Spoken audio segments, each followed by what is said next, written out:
All right, good afternoon, everyone. Scott Ashley here, Alabama Bass Nation Tournament Director. For this video, we're going to cover the third and final stop for the regular season of the junior division for the TENSAWDELTA tournament at Live Oak Landing coming up this weekend, whatever the date is. All right, so first up, pictures. This is a new slide from the last tournament that you guys fished with us. Chris is moving to a new phone number, so make sure you change the number to send the pictures to in your phone if you have that recorded to the number on the screen. We still have the same email, but please share any pictures you'd like to share. We've been getting lots of participation there, and you guys have seen it's all been posted.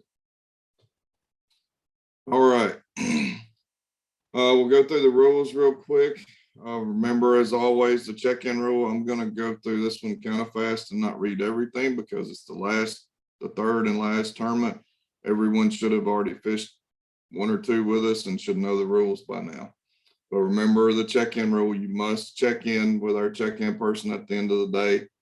Or if you can't make it in for some reason or have to leave early, you must call. For this tournament, you'll call Jeffrey, Jason, or Daryl because I will not be at this tournament. We need to make sure at least one member of every team views the slideshow and watches the video meeting on Facebook so we know what's going on. Remember our new rule we started talking about this year. This one will get a little more into it because it's daylight longer. Official practice ends at the close of registration time, which for this tournament is 5 p.m. on Friday, March 18th. You must be off the water by 5 p.m. Registration will be at the Bass Nation trailer, which will be down at Live Oak Landing on Friday afternoon, March 18th. Registration is between 4 and 5 p.m. As always, we encourage one person to pick up for the entire school when possible. And if for some reason you're unable to check in on Friday, I think for this one, Jeffrey asked to please let him know, right? You can let me know too. I can get the message, but let us know if you're not going to make it on Friday afternoon so that we can get your information pulled and have it ready to pick up Saturday morning between 5:30 and 6 a.m. Remember when you pick up your registration card to make sure your boat number matches the number on your registration card. For this tournament, this one's kind of important because I know a lot down there have bigger motors. But remember, our rule is a maximum of 250 horsepower for the tournament, and this includes official practice. It's a standard tournament rule. So please make sure we are in official practice now, started yesterday, I believe, or last night. So you make sure you are adhering to that rule with the maximum horsepower on the boat. Each boat must include a boat captain and 2 anglers. If for some reason an angler drops out or only have one, you must have an observer for a total of 3 people in the boat. Live Oak Landing does have a boat ramp usage fee of $5. I'm not sure how that works if they have a kiosk or somebody taking it up there at the boat ramp. They may do some passes at registration, so I'd be prepared for that. It'll help speed things up on Saturday morning. You'll see on a map here in a minute that blast off will be downriver from the boat ramp. And as always, you must have your boat flag secured to your boat in visible sight to the staff and other competitors.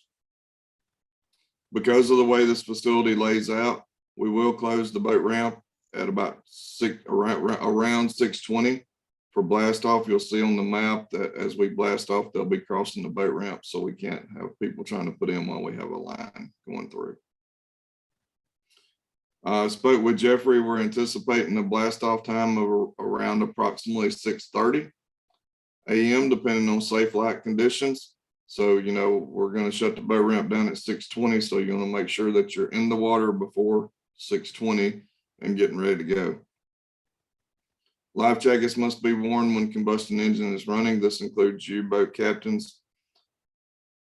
All right, so safe boating is really important at the Delta. As always, keep safe distance between boats and always maintain safe boating.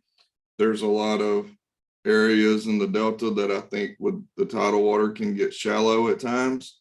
So boat captains, please make sure that if you're not familiar with the area, you're going slow and watching things. I think there's a lot of narrow creeks down there where you need to keep your speed to a minimum, 40 to 45 miles per hour. And off plane, if there's a gas line cut through that is very narrow. If you meet another boat, both of you need to come off plane. All right, first flight will be due in at 2 p.m. Flights will be in 10-minute increments. No wake. There's a lot of these here. The Delta has a lot of special stuff. At the ramp, there's no wake buoys, I think kind of about 50, 75 yards out into the river that covers the whole boat ramp area. 3 Mile Creek, which is a good piece downriver, is trolling motor only once you go under the second bridge.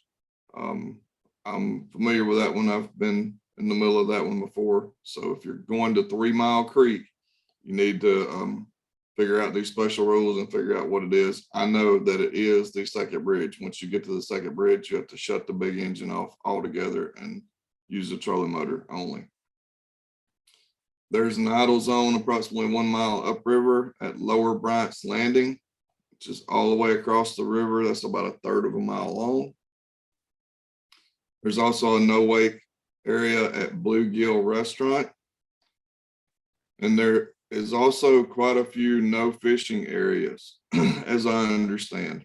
I've not fished the Delta a lot myself, but I understand there are quite a few no fishing areas, but I'm told they're marked well. So please make sure you're adhering to those.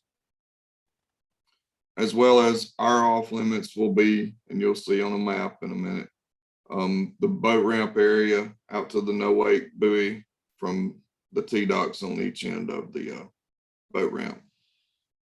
Size limit is 12 inches for both largemouth and spotted bass. Guys, remember it is a 5-fish limit. And when the 6th fish enters the boat, everybody has to stop fishing until you cull 1 fish and you only possess 5 in the boat again. Check-in will be on the dock on the downriver side from the ramp. It'll be the same dock that you blast off from. Remember, you must check in before you go to weigh in. You must check in even if you have no fish. You can turn your boat flag in when you check in if you have no fish. And if you leave early, you must call Jeffrey, Jason, or Daryl to check out of the tournament. Again, I will not be at this tournament. Due to limited dock space, this will be a trailered weigh-in. So you'll have a slide on the weigh-in procedure that you'll check in and then proceed to load the boat and then get a bag and go to weigh-in. As always, you must use the official Bass Nation weigh-in bags. And anglers, remember, when you leave the boat with your fish, you got to carry your boat flag with you. Once you get to the bump station, you must have your boat flag to weigh in. If you don't have it, you're going to get sent back. Anglers, remember to tell the weighmaster at the scales if you want to weigh a big fish when you hand him your fish.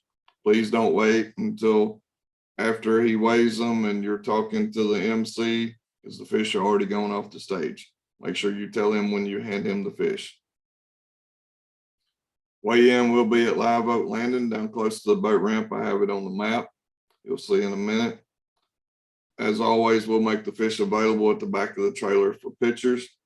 And then you see the remind app down there. I would think everyone signed up for that by now. Daryl's already been sending out remind apps this week. So if you're not a member of that, please make sure you join it. And you see at the bottom, I have Jeffrey, Jason, and Daryl's number listed for anything that arises that you need help with. Again, I will not be at this one, so I won't be able to do a lot to help you. So please call Jeffrey, Jason, or Daryl. Blast off procedure. This is one that we've had in all of our tournaments before. I am not going to read through this. but it will be available on our Facebook for you to review. It's our standard procedure. Boat captain do's and don'ts. Everyone should know that by now, but in the junior division, basically boat captains, you cannot handle a rod and reel. Other than that, you're pretty good. So please make sure you're adhering to that. Once you check in at the boat dock, this slide goes through the procedure of what to do. It is a trailered weigh-in, right? You load your boat, go back and get a bag, and then proceed to weigh in. I'm not going to read the whole thing. You guys can review it on the slideshow. All right, as far as maps, this is just an overall map of the live oak landing. You see the road coming in from the right-hand side.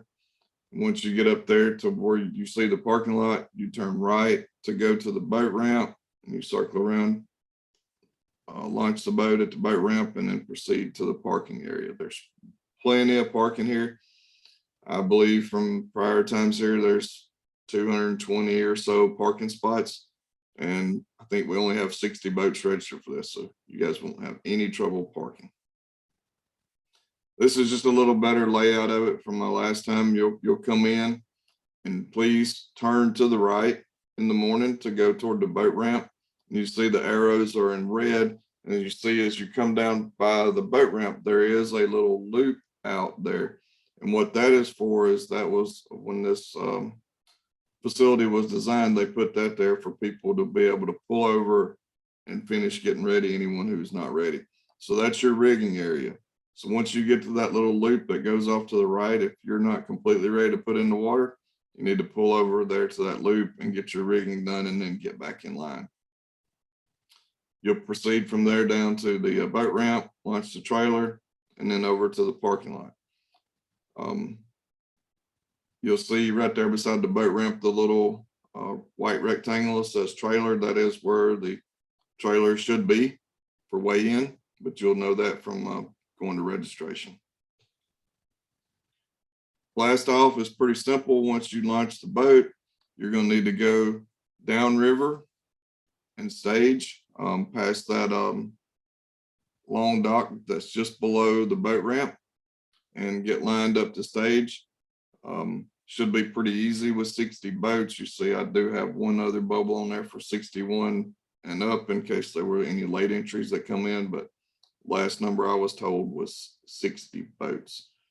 Remember, idle parallel to the dock. I think that's in another slide with the procedure and all the things to have ready as you idle by. Also, note that where you'll be coming by the blast off dock is inside the no wake zone. And I have the line drawn out there to where that buoy is at, right? So boat captains, once you clear the blast off dock, make sure you idle all the way out to that, past that no wake buoy before you take off. And again, that here is the off limits area, which is basically inside that no wake zone. It's from the T dock on the upriver side down to the T dock on the downriver side. It's off limits, and it's also no wake. When you come in the afternoon, the check-in person will be on that same dock that you blasted off from. So please make sure you come down and see them and get checked in before you proceed to the dock at the boat ramp and load your boat. We must make sure everybody's checked in. You see, I've got my notes on the slide there. You must check in before going to weigh in. If you have no fish, you still must go to check in before going to the boat ramp. You can leave your boat flag with the check-in person if you have no fish. And remember, it's your responsibility to make sure that check-in person sees you and gets you checked off, right? Sometimes it gets a little hectic down there on the dock. So please make sure that they acknowledge that they saw you and got you checked off. If you have to leave early for some reason or you break down and you cannot make it back to the dock, you must call Jeffrey, Jason, or Daryl and let them know so they can get you checked out of the tournament and make sure you're off the water safely. All right, so let me look at my other notes real quick here. So remember the dead fish penalty as always. It's 0.25 for the first dead fish, and then it escalates up to 0.75 for the second dead fish and 1.25 for the third dead fish, etc. I'm sure they'll have the scales open by at least 1:30, if not before. If you're needing to leave earlier than that, you might call them and check in and see. As I've stated, the last number I was given was 60 junior boats at this tournament. So those of you who are in those group of 60 will have a very, very good points day. If some of you are teetering up there in the, the top 10 or 15 or so, you could easily take over the angler of the year coming to this tournament with only about half the boats that's participated in the other junior tournaments. One more time, make sure you check in with our check-in person. No exceptions unless you cannot make it back to the boat ramp, and then you must call us. We have to know you're off the water safely. Let's see. I believe that is about all I have for everyone tonight. This slideshow will be posted on our Facebook as well, so you can view it slower and read through it at your leisure. Please make sure you share it with all your other teammates and make sure that at least one person from every boat has seen the procedures for this tournament. With that, I will just wish you, all you 60 boats of juniors, good luck at the TENSAWDELTA. I know it's a long haul down there, but it is a very fun fishery. I've only fished it a few times, but I had a great time every time I went. So I hope you all catch lots of fish and have a great tournament on Saturday. And sorry I won't get to see you, but I will see you all at the Junior State Championship. Thank you, everyone.